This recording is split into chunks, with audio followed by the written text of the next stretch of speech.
ધોરણ 2 વિષય હિન્દી ઓખલિકા ઓ એમાં 1 થી 3 પ્રશ્ન છે આપણે આગળના વિડીયોમાં સમજ્યા હતા। હવે પ્રશ્ન 4 થી આપણે આ વિડીયોમાં સમજીશું।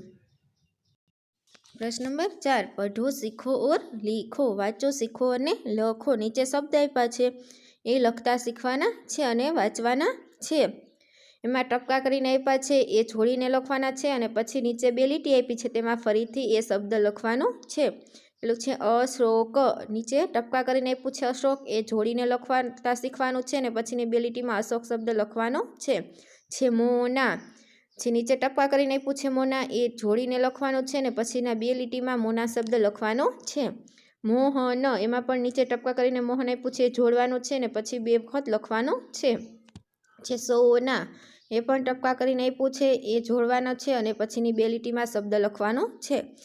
ગોપી, એમાં પણ ગોપી ટપકા કરીને આપ્યું છે જોડીને લખવાનું છે અને પછીની 2 લીટીમાં ફરીથી ગોપી શબ્દ લખવાનો છે।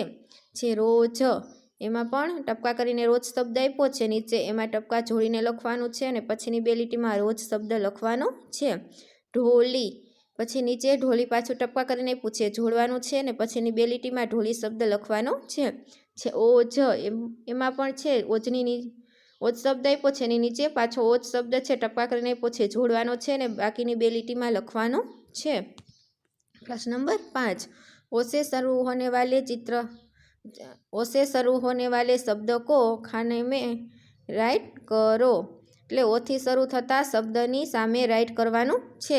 ઓ શબ્દ આપ્યા છે ફરતી કોર, એમાં ખાના આપ્યા છે એ ખાનામાં ઓથી શબ્દ શરૂ થતા હોય તેમાં રાઇટની નિશાની કરવાનું છે। ઉદાહરણ તરીકે આપ્યું છે ઓ લે, એમાં રાઇટ કરેલ આપ્યું છે। ભગોડા, એ ભથી શરૂ થયો તો એ ખાનામાં કંઈ કરવાનું નથી। પછી છે ઓ જલ, એ ઓથી શરૂ થયો તો એ ખાનામાં રાઇટ કરવાનું છે। ઝરોખા, એ જથી શરૂ થયો તો ત્યાં કંઈ કરવાનું નથી। પછી છે ઓઢણી, એ ઓથી શરૂ થયો તો ત્યાં રાઇટની નિશાની કરવાની છે। ઓટના, એ ઓથી શરૂ થયો તો ત્યાં પણ રાઇટ કરવાનું છે।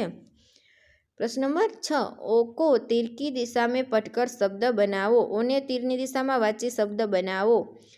ઓ આપ્યો છે અને તીર કરીને શબ્દ આપ્યા છે અને ઓ સાથે જોડીને શબ્દ બનાવવાના છે। ઉદાહરણ તરીકે આપ્યું છે ઓ ખલી, ખલી આપ્યું છે અને ઓ સાથે જોડીને ઓ ખલી શબ્દ બન્યો છે એવી રીતના બનાવવાનું છે। પછી છે ઢની, એને ઓ સાથે જોડવાનું એટલે ઓ ઢની। પછી મ છે તો ઓ મ, તો લખવાનું સામે ઓ મ। પછી લે આપ્યું છે તો ઓ સાથે જોડીને ઓ લે, તો સામે ખાનું આપ્યું છે એમાં લખવાનું ઓ લે। પછી જલ, એને ઓ સાથે જોડીને ઓ જલ છે। ટના, તો એને ઓ સાથે જોડીને ઓ ટના। પછી સામે ખાના આપ્યા છે એમાં શબ્દ લખવાના છે। प्रश्न नंबर 7 चित्र पहचान कर नीचे उसका नाम लिखो। चित्र ओळखीने तेनी નીચે તેનું નામ લખો। ચિત્ર ઓળખવાના છે ને તેનું નામ લખવાનું છે। કાઉન્સમાં નામ આપ્યા છે એ આડાવડા આપ્યા છે।